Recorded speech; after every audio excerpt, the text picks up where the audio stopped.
All right, so your journey through the rough streets of St. Louis to becoming a recognized artist and community leader, it's inspiring. Can you share more about the pivotal moment when you decided to leave the gang life and pursue your music?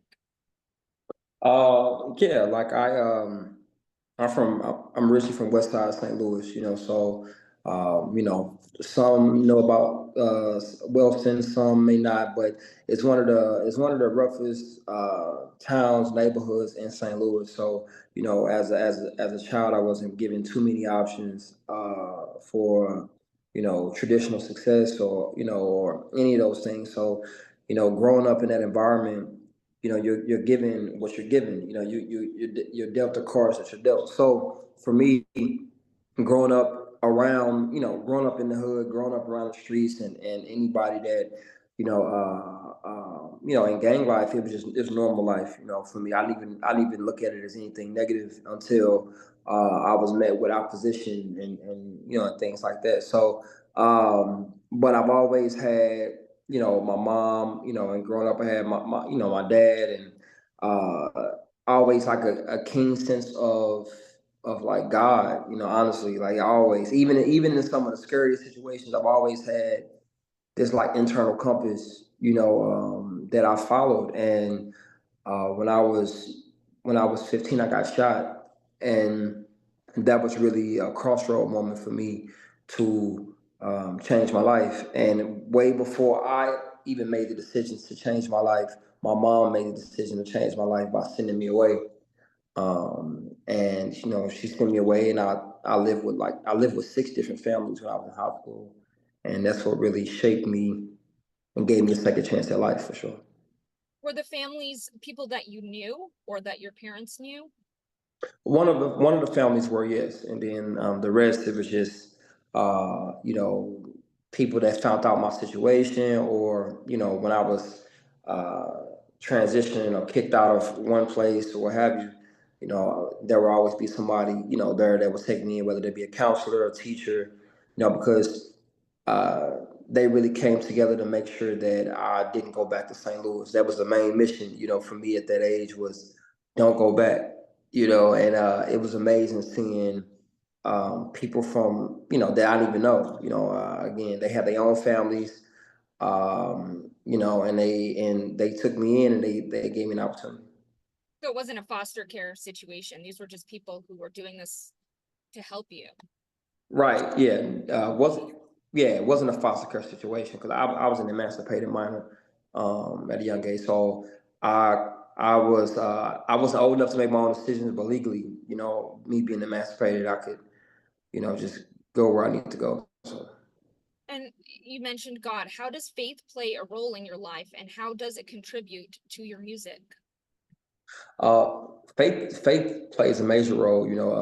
I mean, faith is a role for me. It is my role. And again, I always felt like I've always had a internal compass of faith. My dad, he passed away years back, but he always talked about God to me. And even in some of the most rougher situations, being in the hood, being around in poverty, and being around what many would consider negativity.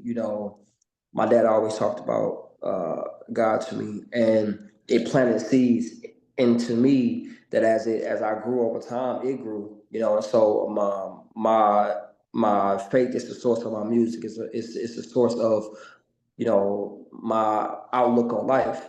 I have a very optimistic outlook on life. I have a very evolving outlook on life, and I contribute that to my faith for sure. Well, your music and your lyrics, they often reflect your life experiences. I've listened to your music, and they carry a strong message of resilience. As you mentioned, you've been through quite a lot. How do you translate such personal and complex experiences into your lyrics and storytelling? That's a great question.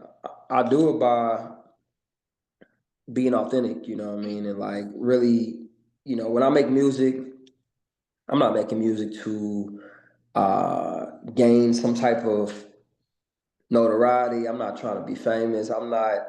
Like when I'm sitting down writing, it's really just whatever's on my heart. And it's been amazing. It's been amazing, all these years to see the things that are on my heart, turn into a song and it sonically be received. But a lot of it just starts as me and my pen or me and my thoughts, and it goes from my heart to the paper and the paper to the people. But I'm big on my message. I'm big on my message and my message of revolution, my message of evolution, my message of growth, healing, and my message of God. And that's important to me, that I translate and I speak a language that those that come from where I come from, that they can understand, and also those that are far removed from where I come from, they can understand as well, so that we can ultimately grow together and get closer to God. And spirituality does cross all boundaries. It crosses all Indeed, classes, all yeah, races. It's something that everybody can come together on. yeah. Well, Well, no, regardless of how you outlook, regardless of how you look at it, regardless of what box you want to put it in, regardless of what you want to call God, regardless of any of those things, spirituality it's the common thread between all of us, regardless of social class, race, ethnicity, no matter where you're from, what you look like, spirituality is in us, because, we all have God in our body. And my message is for us to discover that and to activate that. your song, Sorry Ma, I Was Distracted, it has been described as organic and transparent. That's how you've been describing your music during this interview. And it's Yeah. also introspective. So can you kind of dive into that creative process behind this project? What do you aim to convey through this? Um, So sorry, Mom's distracted. That's my first album, my debut album, and it was just really me telling my origin story. And I always knew that my story was unique and different. From when I was born to how I was born to, where I was at, what I went through, and from my childhood to my teens, even to my adult life, I always known that, I've had a unique life, and I always knew that I was chosen.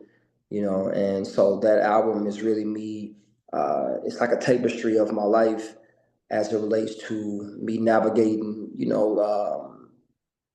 navigating adulthood, me navigating, and then going back to childhood and trying to remember the things to help me, you know, um, grow and evolve, and really telling my story.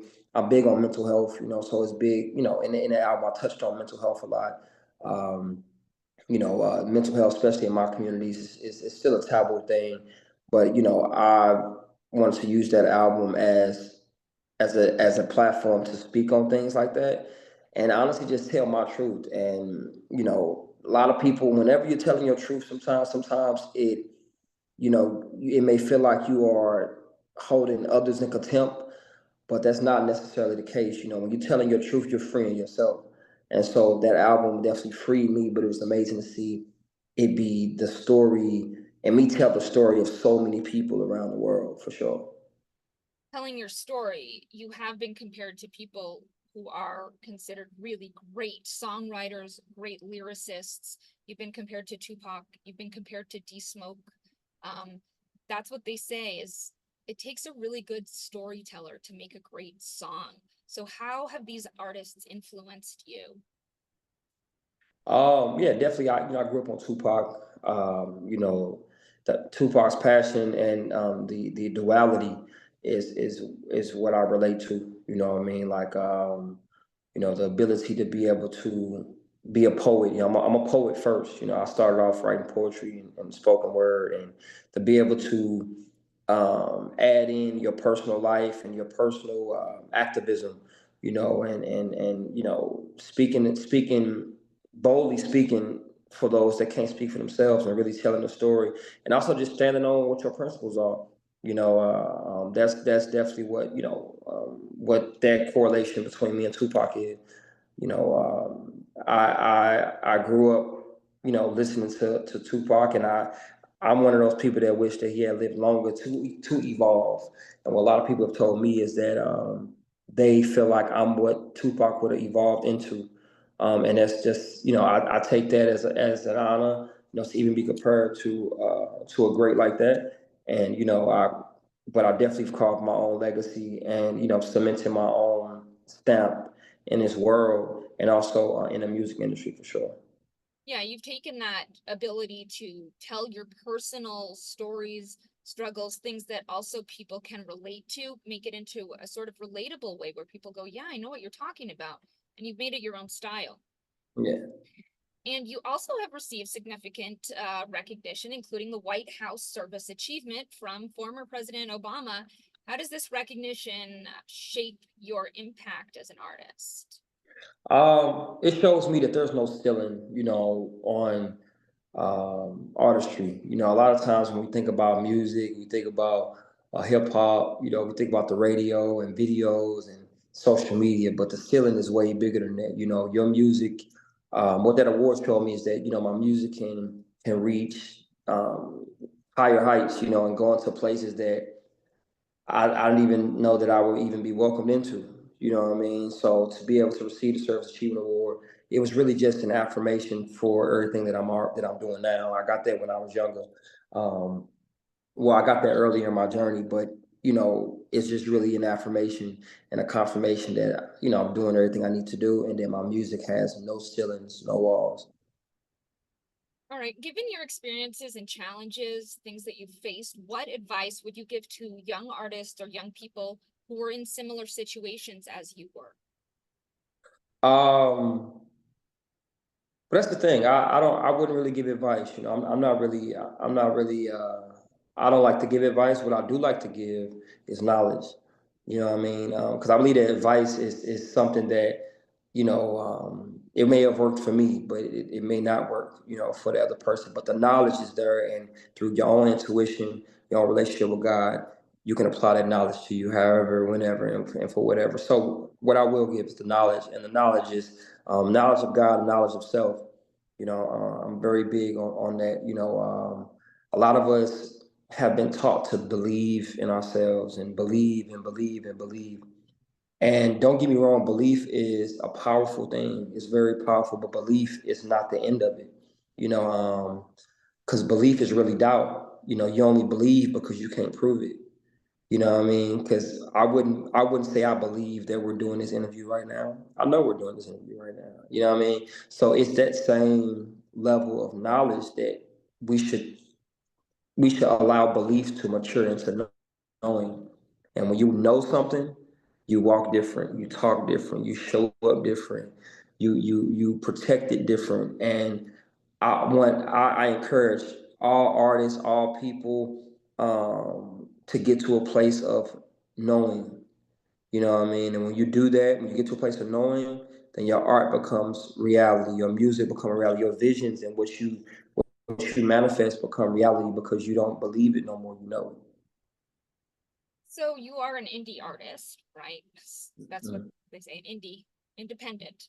Right. What are your thoughts on the current state of the top 40 radio, particularly hip hop? Are we moving away now with music like yours from the quantity over quality, meaning there's 100 songs that kind of sound the same. The mumble, not to, Mm. I don't want to Right. No, injure you're right. anybody's art, but everybody has their own art and the way that they express themselves. But a lot of times what we hear is it's hard to differentiate between certain artists. Are we moving into a more retrospective place in terms of music?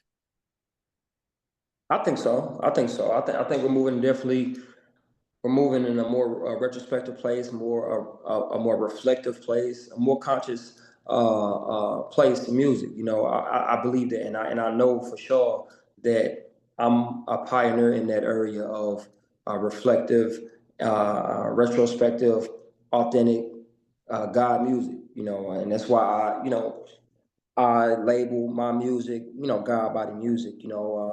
Similar to how Bob Marley, and the whole Jamaican culture did with reggae and Rasta, Rasta music. I make God body music, and it's a consciousness, it's a depth to it that's different than what's in the pop charts and what's on top of the Billboard. But I'm also taking that same energy and the same tenacity to be able to be amongst the top 40, top 100, wherever. But the depth of it all is what makes my music more so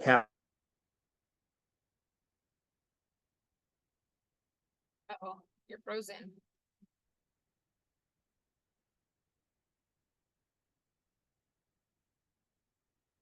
AJ, can you hear me? Uh-oh. me Okay, back. I lost you for a moment.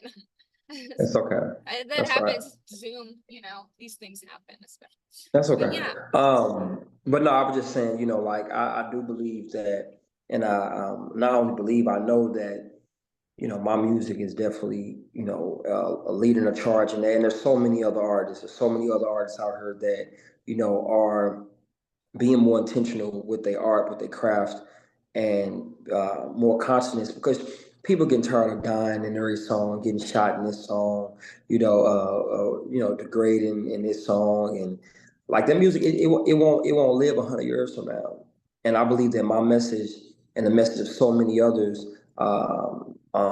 is not only deserves, but it will live hundreds, thousands of years from now. Look at my music like capsules. If you put my music in a capsule and you discover it 1,000 years from now, I believe it's going to have the same feeling. It's going to be received the same way it was, the same way that I intended it to be, for sure. and would you ever go mainstream, or do you have more control as an independent artist over your art and the direction of your career? Um, I'm all about ownership. I'm all about ownership. I'm all about retaining the ownership and distributing it amongst my people, and putting my people in position to be able to equally chart their own destiny and um, um, have their vision involved as well. So independency is my thing, but my goal is to create strategic partnerships, whether that's through different companies, different corporations, anybody that aligns with my vision and that understands my message and wants to help get my message out to more people, then that's what I'm about. I'm all about integrating vertically. So if it helps grow and excuse me, push the message forward, then that's a goal. Now, lastly, looking ahead, what are your goals for your work as an artist in the community, and how do you plan on continuing to make a positive impact? My goal is to continue to spread God's message, and do that by living an authentic life, and living a true, honest life, not a perfect life, not a life that's absent of the not a life that's absent of true growth. True growth comes with dirt, scratches, tears, rips, breaks, all that, but all of that is art. And but my message is evolution. My message is growth and healing, and not stopping, and proof that just as we are, that we can be used. I mean, me, I've been shot. I have tattoos all on my face, tattoos all on my body. I've been in some of the worst places, in the worst situations, in my life, but I'm proof that the message and the purpose outweighs all of the constraints that we put on ourselves. You know what I mean? Like, and my goal is to, if the Most High can use me, can use anybody.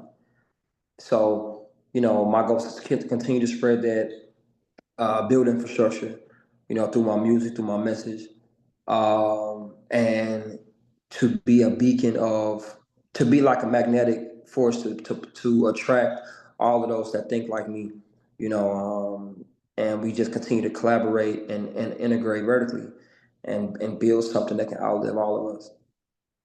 Beautiful. Let me stop the recording. Uh, that was amazing. Thank you.